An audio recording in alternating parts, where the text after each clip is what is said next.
Okay, so I've been wanting to make YouTube videos for a while now, and I figured this would be a good way to start because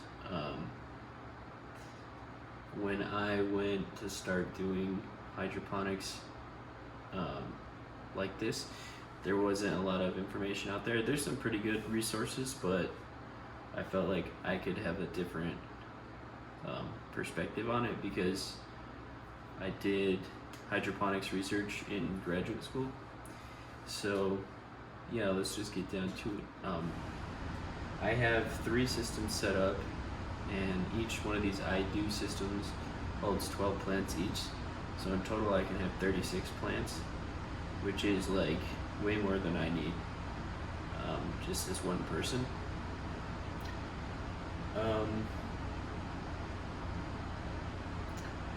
So just to start off with, the nutrients solutions that come with the Idoo system are really expensive, and I wouldn't recommend purchasing them. It's just not, unless you have enough money, maybe that would be the way to go. But so what I do is I get the FloraGro nutrient solution. It's a 2-1-6 nitrogen, phosphorus, potassium mixture, and it works really good. You'll see that if you use too much, you'll get way too much growth and you won't be able to keep up with it. I've had that happen before, where it pretty much just turns into a giant bushel because I'm at work or whatever and didn't have time to trim it. But you'll see as you start growing kind of what amount to use. I tried to like measure it out and write it down what I was using, but it's really time consuming. There's a really good app that comes with these systems you could download on your phone, and you can control the lights with it, which is really nice. One of these systems isn't a smart system, so I can't control it with my phone, and that is kind of annoying because I haven't really figured out how to time it yet so that it's not on when I'm trying to go to sleep, because these are really bright and will keep you awake.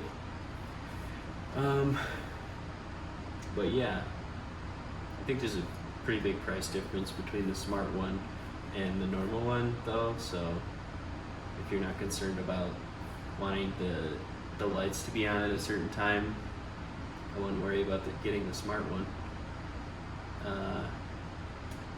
And one of these, the 6-liter one, is obviously a lot taller than the smart ones, but it really doesn't seem to be too much of an issue.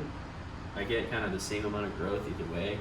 Like, I was worried when I was buying them that just the roots might get too crowded in there with the smaller one, but it hasn't been a problem. So I'm gonna put links to the items I found, like the nutrient solution and these sponges. So you need replacement sponges. You don't want to reuse these because they grow stuff on them, which you can kind of cut down on stuff that grows on it. What I did is use, I made a 3% solution of hydrogen peroxide, and I'll spray them with that if I start to see stuff growing. And that's also a really good way to kill like aphids or any other kind of pest you get. I really don't get any pests on the plants eating them, but the soil that I bought for this English ivy that I planted I saw some spider mites in it, and I just sprayed the soil and got rid of them pretty quickly. Took a couple applications, but it worked really well. Another thing that you might want to get is this. I'll link it in the description.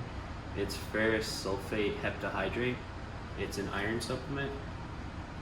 I noticed that the plants started to taste a lot better and grow a lot better with the iron, and it's one of the main causes of chlorosis, which is where the leaves are yellowing There's a lot of different reasons that could happen, but I would say from my experience, it's usually going to be from the iron deficiency. Another thing that you want to get is a pH tester like this. It's super easy. You just fill this up halfway, and then you put 3 drops in it, and based on the color you can tell what your pH is at. Since this is blue, you can tell it's pretty in mid-range, like 7, but it'll turn red if it's getting acidic, which the iron supplement is very acidic, so it'll turn it acidic really quick, and you'll need to use a pH up solution. And otherwise, like, you don't really have to worry about the pH, because tap water is like 7, and it'll bring the pH back to normal pretty much every time you add water in, so it stays really good. I monitored it for a couple months, but definitely when you put the iron supplement in, it drops the pH real quick. And with the pH up, I'll link it in the description, it doesn't take much to bring it back up.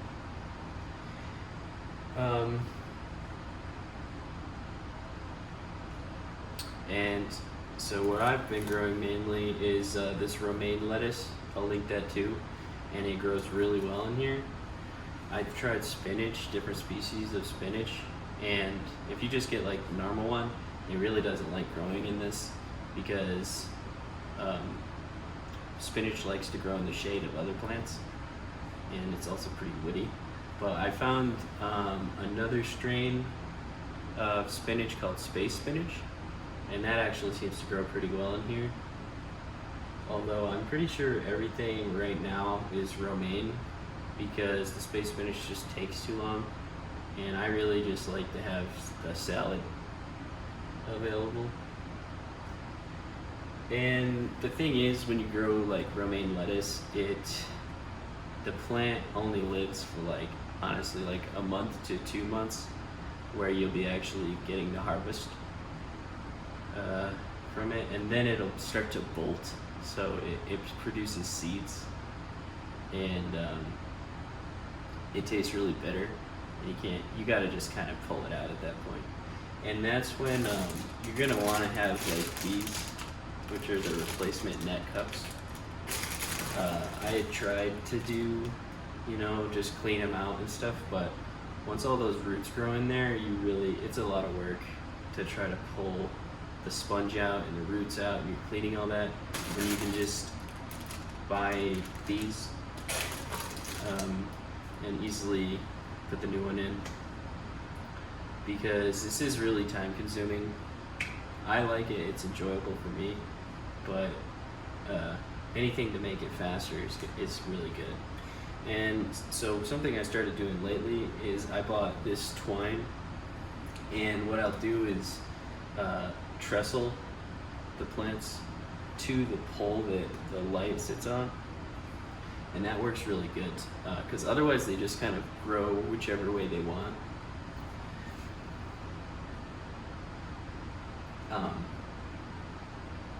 And to trestle them, what I do is I tie an arbor knot, and that basically creates a loop that you can then tighten to the plant and then pull it.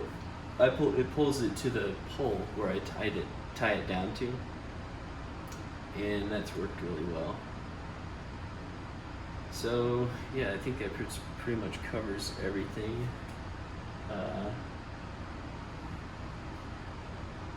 One thing is to soak these sponges before you put them in. That took me a long time to realize. And then when you're putting the seeds in them, it's going to germinate a lot faster, because otherwise it's like absorbing the water through diffusion, which takes time. And